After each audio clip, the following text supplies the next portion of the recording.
Olá pessoal, eu sou André, eu tenho a síndrome de Asperger, transtorno do espectro autismo, caracterizado como autismo leve. Fui descoberto, fui diagnosticado já na fase adulta e gostaria de passar algumas questões para vocês.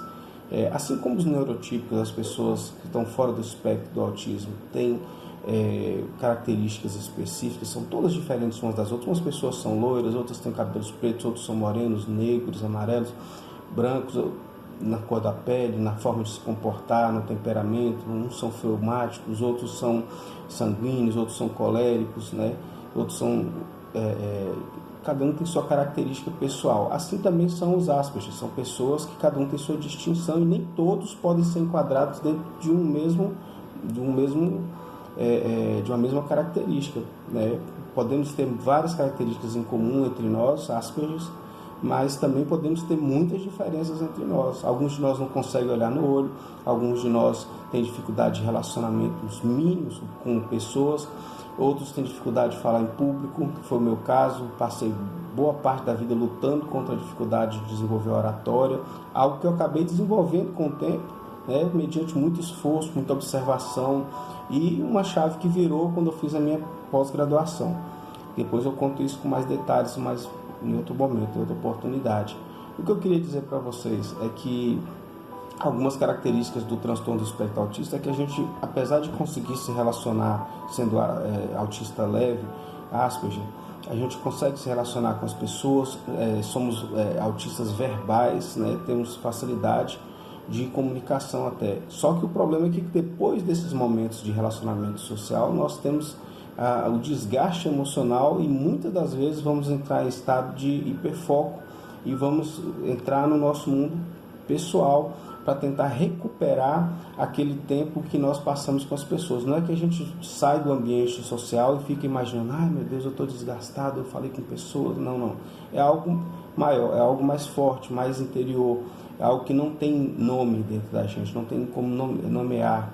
É uma sensação de desgaste, no qual a gente precisa de algum tempo para se recuperar e depois a gente está bem novamente.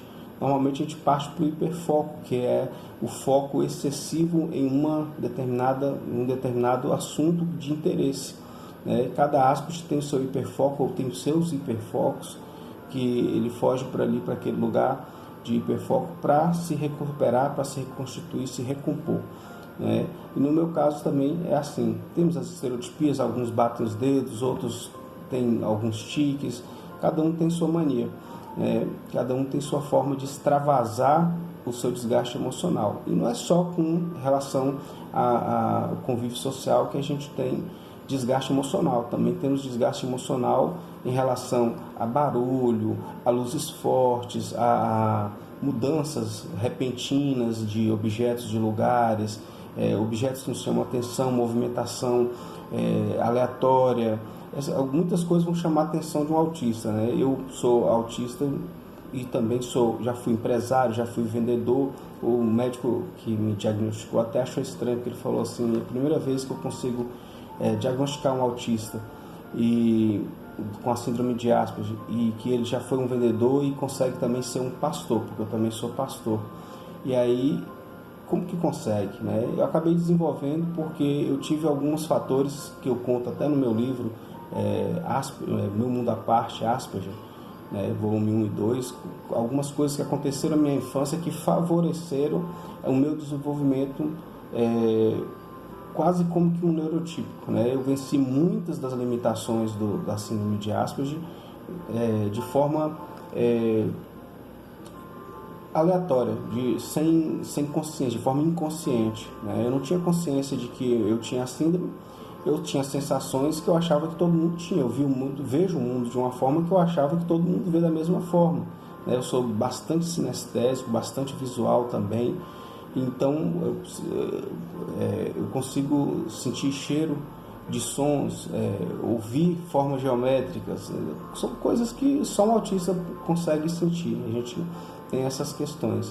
Normalmente quando eu vou comprar um perfume, eu compro pela cor, pelo cheiro da cor. Eu peço um perfume com cheiro de azul. Algumas vezes o perfume não tem a cor azul, mas eu primo pelo cheiro de azul, que eu gosto desse cheiro, que na minha cabeça é o cheiro de azul.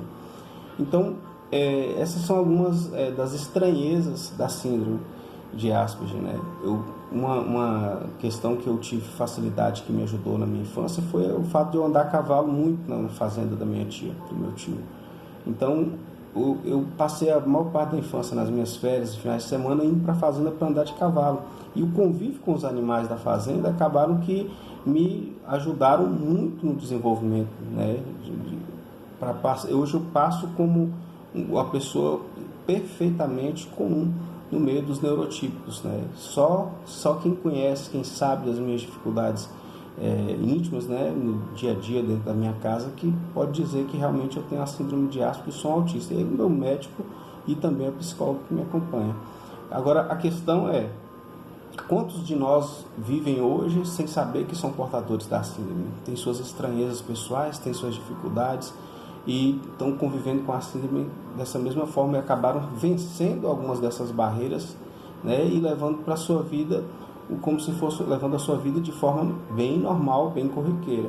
O Asperger, ele não é tão diferente do neurotípico. O que nos diferencia é a forma de ver o mundo, a forma de nos comportar em algumas situações, a reação que nós temos a algumas situações. E isso nos coloca numa posição em que nós nos diferenciamos um pouco. Agora, já me disseram que é vantajoso ser um Asperger devido ao desenvolvimento intelectual, que a maioria, boa parte dos Asperger tem um QI, uma capacidade intelectual bem desenvolvida, né? Para vocês terem noção, uma coisa que não é muito comum, mas que é possível de fazer, eu escrevi mais de 12 livros no espaço de 5 meses, já publiquei 6 desses livros, né? E já estou com os outros prontos para publicar. Então, por que a gente consegue fazer essas coisas? Escrever um livro em uma semana, em 3 dias, escreve um livro, deixa pronto com uma semana. Nem todos conseguem fazer isso, mas se você observar os neurotipos, também tem algumas pessoas neurotípicas que têm capacidades extraordinárias, né? No nosso meio também é comum que alguns de nós tenham capacidades extraordinárias, só que é mais comum no meio dos Asperger devido a essa diferença de raciocínio, diferença de formação neuronal, né? Dessa diferença de formação cerebral. Nosso cérebro tem uma formação diferenciada e isso faz com que a gente tenha também alguns diferenciais. Temos dificuldades de lidar com mais de um assunto por vez, temos dificuldades de deixar um determinado assunto que está no nosso hiperfoco, mas, por outro lado, temos a facilidade de hiperfocar, né? De levar muito a sério aquilo que é do nosso interesse. Isso, para nós, é uma vantagem que nos torna excepcionais em algumas áreas. E o que eu queria passar mais para vocês hoje, nesse primeiro vídeo, nessa primeira gravação? Que não estamos em busca de lugar especial de fala. Nós autistas leves, nós queremos contribuir, colaborar com os psicólogos, médicos, com as mães, os pais de autistas, de modo que eles possam ter uma perspectiva daquilo que os filhos deles autistas não verbais não conseguem exteriorizar. Nós conseguimos exteriorizar, porque nossas sensações são muito parecidas com todos do espectro autismo. A diferença é que nós temos a verbação, a capacidade de averbar aquilo que nós sentimos, coisa que um autista não verbal não conseguiria exteriorizar, não conseguiria comunicar, né? Então, as sensações deles são mais intensas, eles não sabem como lidar, então uns vão gritar, outros vão se jogar no chão, outros vão espernear, e muitas vezes são confundidos com birra. E não é birra. A gente que é autista leve, a gente sabe que é mais forte do que a gente, a sensação. Nós às vezes dominamos muito bem por sermos leves, mas o moderado e o severo, o autista moderado e o autista severo, dificilmente vai conseguir se conter diante dessas sensações que ele não sabe como lidar com ela, diante desses picos emocionais dos quais ele não sabe lidar, porque houve um desgaste, porque houve algo que transtornou transtornou ele dentro do seu espectro, né? Então, algumas dessas características são barulho, estampidos, barulhos estridentes, tampas de panela caindo, copo quebrando, batida de porta, fogos de artifício, latido de cachorro muito próximo. É uma série de fatores que nos assustam bastante, que nos incomodam bastante. Buzina de carro, eu dirijo e raramente eu uso a buzina do carro porque eu não suporto, e acho que ninguém suporta a buzina do carro, mas para nós é muito mais, incomoda muito mais do que para uma pessoa com neurotípico. Algumas coisas que vocês neurotípicos conseguem lidar muito bem, para nós é bem desgastante mesmo. Então a gente acaba tendo que se esforçar muito para conviver no dia a dia, no convívio social, porque para nós as cores são mais intensas, os sons são mais intensos, né? Tudo é mais intenso para nós, as sensações são mais intensas. Então o mundo à nossa volta é um turbilhão que a gente tem que lidar o dia inteiro com aquilo, e no final do dia vai entrar na introspecção. É bem comum isso, entrar no estado de introspecção e tentar se recompor para continuar vivendo.